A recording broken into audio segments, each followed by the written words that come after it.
అలాగే భారతీపురం ఆ ప్రాంతాల్లో కూడా మెడికల్ కాలేజ్ కట్టారు. అంటే ఒక విజ్ఞత కలిగిన నాయకుడి తాలూకు ఆలోచన విధానం ఇది. అటువంటి నాయకుడిని మనం కొంచెం స్వార్థం అత్యాశతో మనం నష్టపడ్డాం. మళ్ళీ భవిష్యత్తు ఖచ్చితంగా మళ్ళీ జగన్మోహన్ రెడ్డి గారిదే.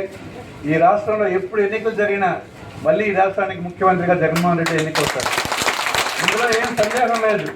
ఈవేళ అతను ఏ ప్రాంతానికి వెళ్ళినా లక్షలాది మంది జనం కోట్లకు మరి ఎంతో ఆతృతగా ఆయన కలడానికి చూడడానికి మరి కేరెత్తలు కొట్టి వస్తున్నటువంటి వైనం మనం చూస్తున్నాం. ఎందుకు ప్రజల తరకు అభిమానం పొందాడు.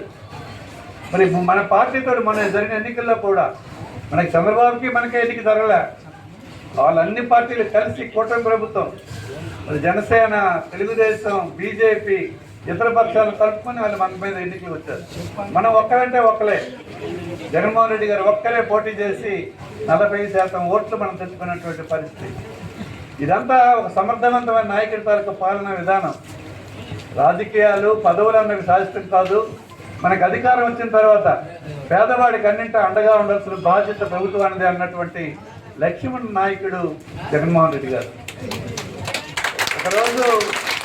ఒకరోజు హెలికాప్టర్లో ఆయన నేను కలిసి వెళ్తున్నాం.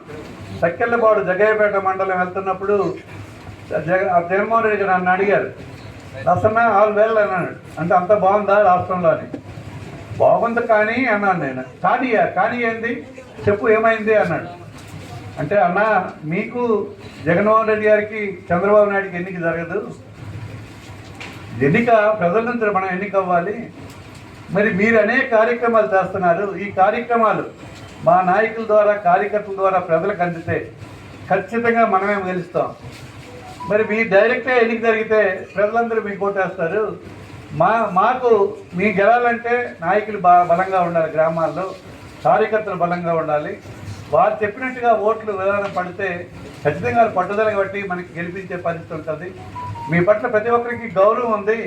కాకపోతే కార్యకర్తలు కొంత నిశ్చేతంగా ఉన్నారు కనుక ఆ ఇబ్బంది మనకు ఉంటుందేమో, మీరు చెక్ చేసుకుని అన్నా సీఎం ఆఫీసులో అని చెప్పారు.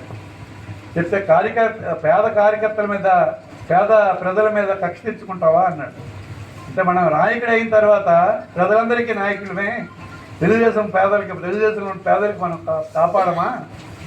అందుకోసం నేను ఆ దృష్టిలో వివక్ష చూపి మన కార్యకర్తలు ఎక్కడ కొంతమందికే మేలు చేస్తారేమో అన్న అపోహతో, భయంతో నేను అలా చేశానే తప్ప కార్యకర్తలు లేకుండా, నాయకులు లేకుండా నేను ఎక్కడ ఉన్నాను? మీ అందరి తాలూకా కష్టమే నా తాలూకా అధికారం. సరే, నెక్స్ట్ మనకు అవకాశం వచ్చినప్పుడు ఇవన్నీ రెక్టిఫై చేద్దామని చెప్పారు. మరి ఈవేళ మొన్న మాట్లాడారు. మొన్న మనకు ఒక మీటింగ్ జరిగితే వెళ్ళాం. మేమంతా కార్యకర్తల ద్వారా పాలన చేస్తాను. నేను చేసిన ప్రతి కార్యక్రమం కూడా కార్యకర్తల ద్వారానే ప్రజలకు అందించే విధంగా నెక్స్ట్ కార్యక్రమం ఉంటుందన్న. ఈసారి కార్యకర్తలకు ఎక్కడ నిర్లక్ష్యం చేసే కార్యక్రమం లేదు.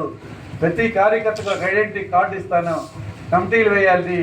ప్రతి నియోజకవర్గంలో కనీసం 6,000 నుంచి 8,000 మంది వరకు శిక్షితులైనటువంటి కార్యకర్తలు తయారు చేసి వారి ద్వారా రేపు ఎన్నికలు ఏదొచ్చినా మనం వెళ్ళేటట్టుగా మనం వెళ్దాం.